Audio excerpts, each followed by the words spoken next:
Hey guys, it's Anna with Anna Travels, back with a coffee talk. I already drank my coffee.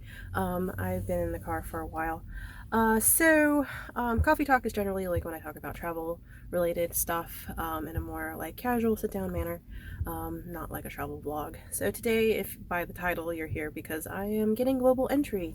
So global entry, for those who aren't familiar, is kind of like a speedy way you can get through customs and immigrations. I guess that's like a really paraphrasing way of saying it.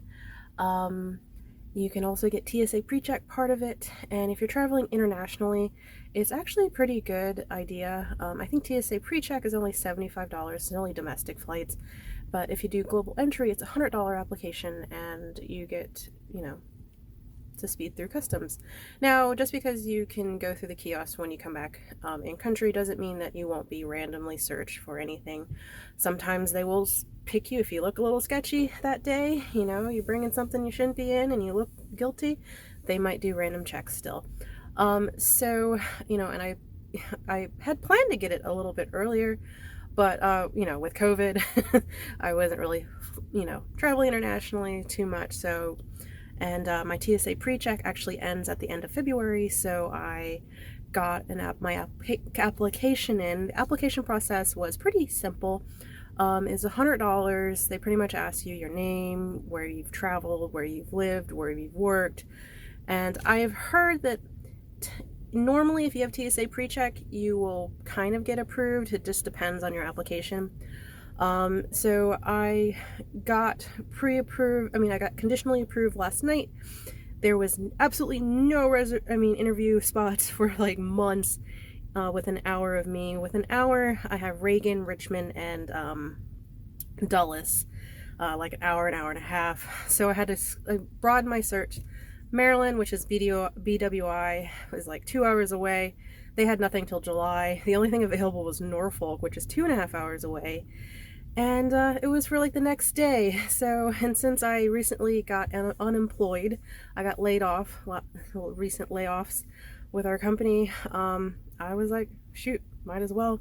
We're still planning to go to Norway because the trip is like pretty much paid for. So hopefully we can get it all squared away. And I will let you know how the interview is because I have my interview in like 20 minutes.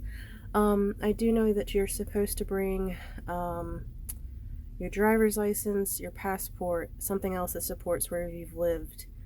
Then they're gonna interview you, and I think that's about it. I don't know.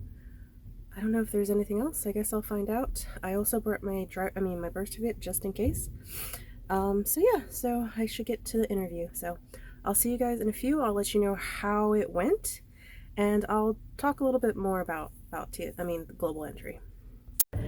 So if you go to Norfolk International Airport, if you park in the hourly garage and you go to baggage claim, take a right and go all the way down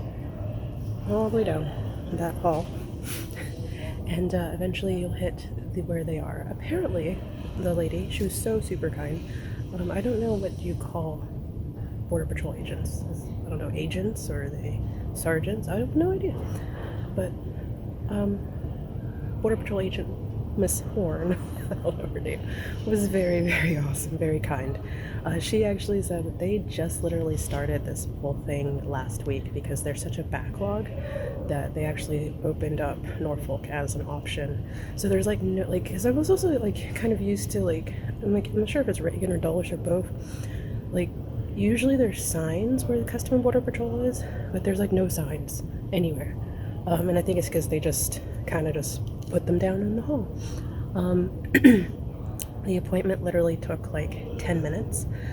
She asked me no questions. Actually, let me correct that. She pretty much just made me verify my address, my mailing address, my employment, and I did have to update my employment. I got laid off last week. And also, any upcoming international trips. And that was it. My little snafu with the pork sandwich in Mexico was not referred to. And that was it. She pretty much said that the determination will be made, and that's it. and she said she wasn't sure because I guess I have an older known traveler number. She's like, it might change, it might not. So I don't know. I guess we'll see after my thing is approved or disapproved. So I've heard another way that you can actually do the interview, if you can't make an appointment, is to actually, when you come back from your international trip, is actually to just go to one of the stations if the airport has a Custom Border Patrol enrollment center.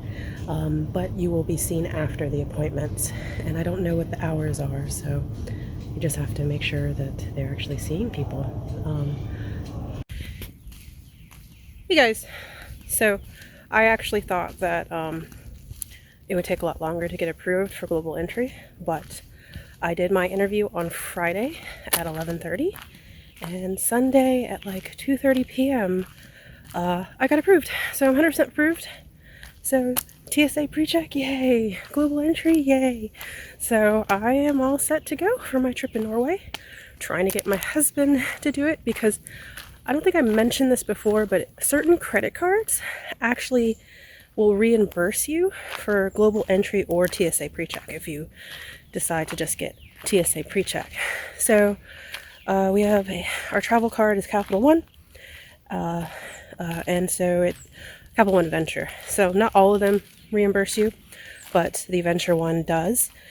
And I guess I think it said like the next statement they'll refund the $100. So I'm trying to get him to do it so that we'll be set for Norway. His TSA pre-check doesn't expire till November, but I mean, if it takes forever for him to get the interview, then he can get the jump on it.